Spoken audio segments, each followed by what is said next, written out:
शुरुआत अज की सब तो वड्डी खबर नाल जिहड़ी जीएसटी दे नाल जुड़ी हुई है। जीएसटी ते सूत्रां दे हवाले तो खबर है कि हुण सिर्फ 2 स्लैब्स ही रह जाणगियां। सिर्फ 2 स्लैब्स 5% ते 18%, 2 ही स्लैब्स रखियां जाणगियां और कुछ चुनिंदा आइटमां ऐसियां होणगियां जिन्हां ते वखरे तौर ते 40% जीएसटी लगेगी। कुछ चुनिंदा आइटमां पर मोटे तौर ते 2 ही स्लैब होणगियां, 5% और 18%। इस वेले मौजूदा समय दे विच 4 स्लैब ने, या कह सकते हैं 5 स्लैब ने। 0%, फिर 5%, फिर 12%, फिर 18% ते फिर 24%। इस वेले जीएसटी दियां ये स्लैब्स ने, पर इन्हां सब नूं हटा के 5 तो 28% नूं खत्म करके हुण 5% ते 18% सिर्फ 2 स्लैब्स रह जाणगियां। केंद्र ने 2 स्लैब्स का हुण प्रस्ताव रखा है। सिर्फ तंबाकू, पान मसाला जिहड़ियां ऐसियां चीज़ां ने सेहत दे लई जिहड़ियां चीज़ां बेहद हानिकारक ने उन्हां ते 40% जीएसटी का प्रस्ताव है। जीएसटी काउंसल नूं सरकार ने अपना प्रस्ताव भेज दिता और नवे प्रस्ताव नूं दिवाली तो पहला लागू करन दी तैयारी है। दिवाली तो पहला इसनूं लागू कर दिता जाएगा।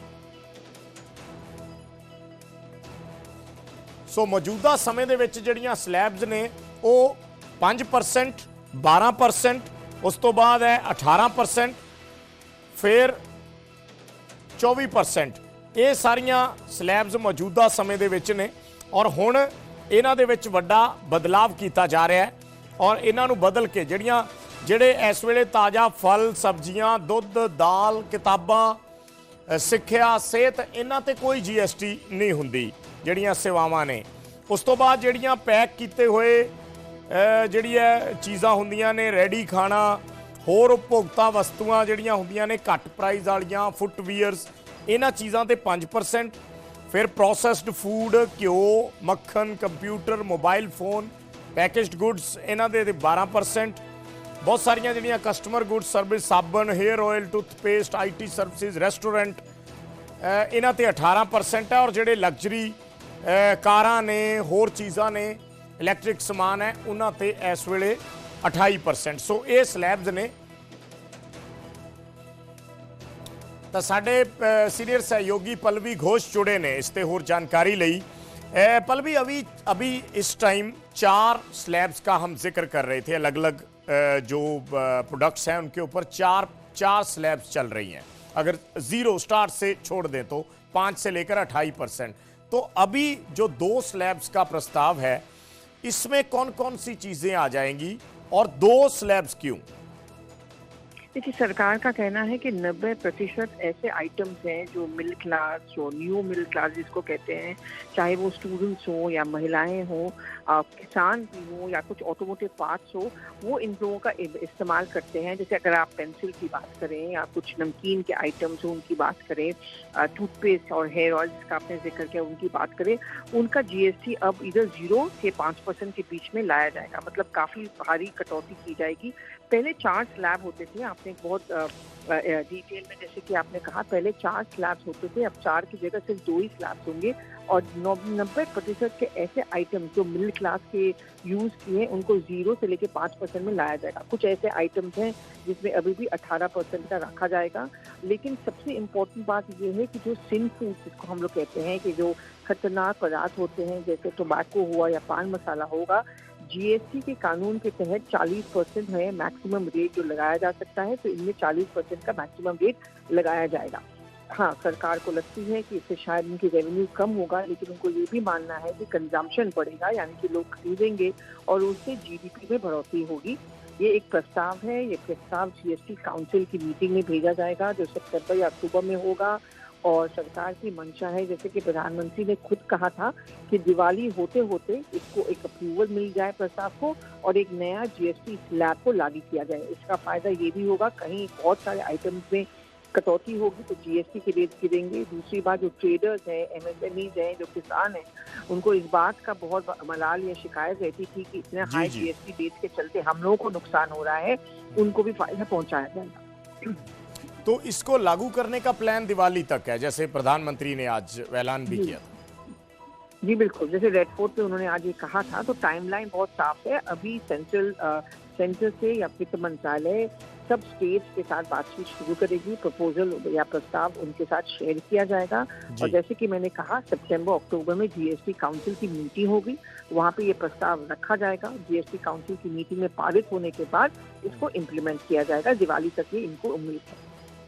शुक्रिया पलवी इस पूरी जानकारी दे लई। तो साडे सीनियर एडिटर पलवी घोष जिस तरीके नाल जानकारी दे रहे सी, ये बहुत सारियां आइटमां ने इस दे विच। इकल्ली इकल्ली आइटम नूं एलैबोरेट करना कई बारी बड़ा मुश्किल हुंदा, पर मोटे तौर ते असीं जिहड़ियां चीज़ां दस रहे हां, जिहड़ियां वख-वख स्लैब्स दे विच आउंदियां ने, हुण सिर्फ 2 स्लैब्स होणगीਆਂ और ज़्यादा जिहड़ियां सेहत ते बुरे प्रभाव पाउण वालीਆਂ खतरनाक चीज़ां ने, उन्हां नूं 40% दी स्लैब दे विच रखिया जाएगा ताकि होर उन्होंने महंगा कर दिता जाए कि घट्टो घट्ट उसकी कंजम्पशन घट जाए, क्योंकि सरकारों के कोल होर कोई तरीके नहीं होंगे लीगली, क्योंकि वो चीज़ां विकदियां ने।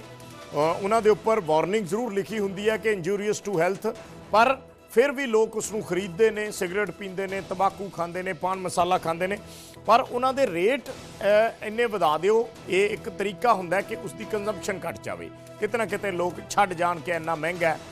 इस वजह नाल ही कई बारी लोग अपन आदतां छड्ड दिंदे ने।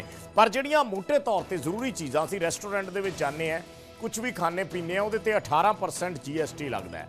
9% दे 2 GST उत्थे लिखे होंदे हैं, स्टेट GST और सेंटर GST। सो इस करके हुण ये स्लैब जिहड़ियां ने ये घट के 2 स्लैब बन जाणगीਆਂ, एक 5% दी और एक 18% दी। और बहुत सारियां चीज़ां नूं जिहड़ियां साडी जरूरत दीयां चीज़ां ने, साडे रोज़मर्रा दे यूज़ होण वालीआं चीज़ां ने, उन्हां नूं 0 ਤੋਂ 5% दी स्लैब दे विच लिआउण दी सरकार दी तजवीज़ है।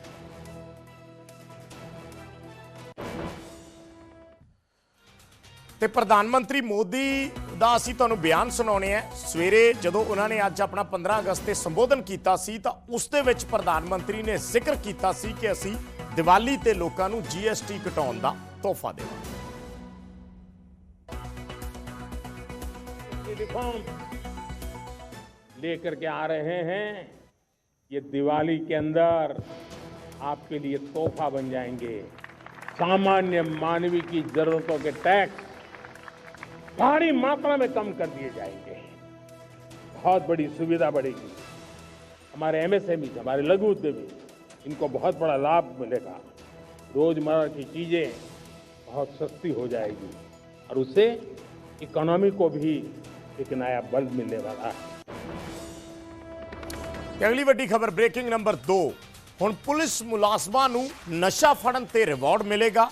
इसका ऐलान आज़ादी दिहाड़े ते पंजाब के मुख्यमंत्री भगवंत मान वालों किया गया। उन्होंने कहा कि जिहड़ा भी पुलिस मुलाजम NDPS के मामले दे विच नशा फड़ेगा, नशे नूं जब्त करेगा और 1 किलो हैरोइन फड़े जाण ते उसनूं 1,20,000 का इनाम दे के सन्मानित किया जाएगा। रिवॉर्ड पॉलिसी की शुरुआत का मुख्यमंत्री ने ऐलान किया कि 1 किलो हैरोइन फड़न वाले अफसर को 1,20,000 का इनाम मिलेगा। NDPS केस की जांच की पावर उन्होंने कहा कि हैड कांस्टेबल को भी दी जाएगी। 1600 पोस्टां उन्होंने कहा कि असीं प्रमोट करांगे और फिर 1600 असीं नवीं भर्तियां करांगे।